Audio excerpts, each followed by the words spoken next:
The title of this podcast is Raise Your Floor. Now, when some people hear this, I think about 10 years ago or 15 years ago when I would hear Raise My Floor, that would to me sound like I was being invited to level up my skill set so that I could be more effective at work or whatever endeavor that I'm taking on. But in this case, I'm talking about something different.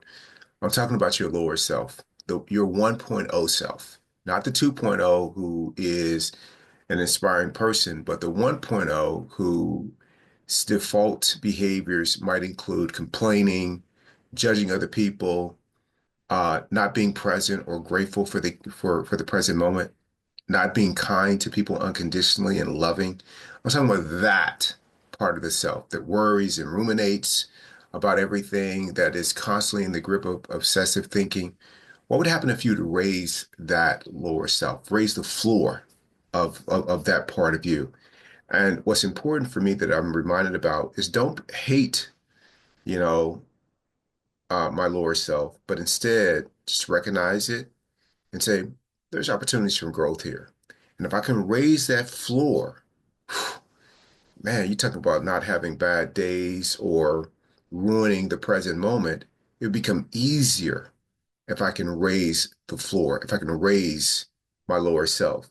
And I think about my lower self in the past, I think about my personal mind, which was prone to walking into a room and instead of just being there and taking it all in, I would look for what's missing, what's wrong, how I need to be changed or modified. And that included not just spaces, but also the people that were in those spaces. Another one would be just being fickle, about my internal experience. When I was a financial planner, I tell this story. When the market was up, I was up. When the market was down, I was down. And you didn't want to be around me when I was down. Just being fickle, being inconsistent. People didn't know which key they would get. I mean, other than checking the stock market back in those days, but it could be anything. The weather could set me off, and I could be upset about how hot it is in Arizona during the summer. You just didn't know. And so, but that's a lower self and having a very low floor. And I think about all the things that I used to resent and talk badly about in my life, and they were normal. I mean, and there were many, there were numerous. Some examples included, my lower self. When I was in eighth grade, a girl made a comment about my thick lips. And as a result of that, instead of letting that pass through me, which my lower self has learned to do now, or I've taught it to do so, I internalized that. And from age 14 to age 38, you never saw me smile to where I showed my teeth. And the reason being is because I thought it accentuated how thick my lips were. And so, so that's a way of walking through life, not being fully self-expressed, accepting all of you. Not good, not bad. It's just who this is your physical form. Financial hardships, avoiding them or having shame around them instead of just saying, hey, here's the experience that I had. Hopefully I grew from it. The old me didn't talk about it a lot, but now I'm really open and vulnerable. And hopefully my experience can help someone else. And in that way, I've raised the floor about how I talk about things that in the past would have tripped me up. While I wasn't one prone to be jealous in relationships, I could find myself feeling uh, jealous or wronged if someone got credit for something that I thought that I deserved credit for. I've let that go too. So these are just some examples. One more that was like a superpower for me back in the day was complaining all the time. Now, I rarely complain, if at all.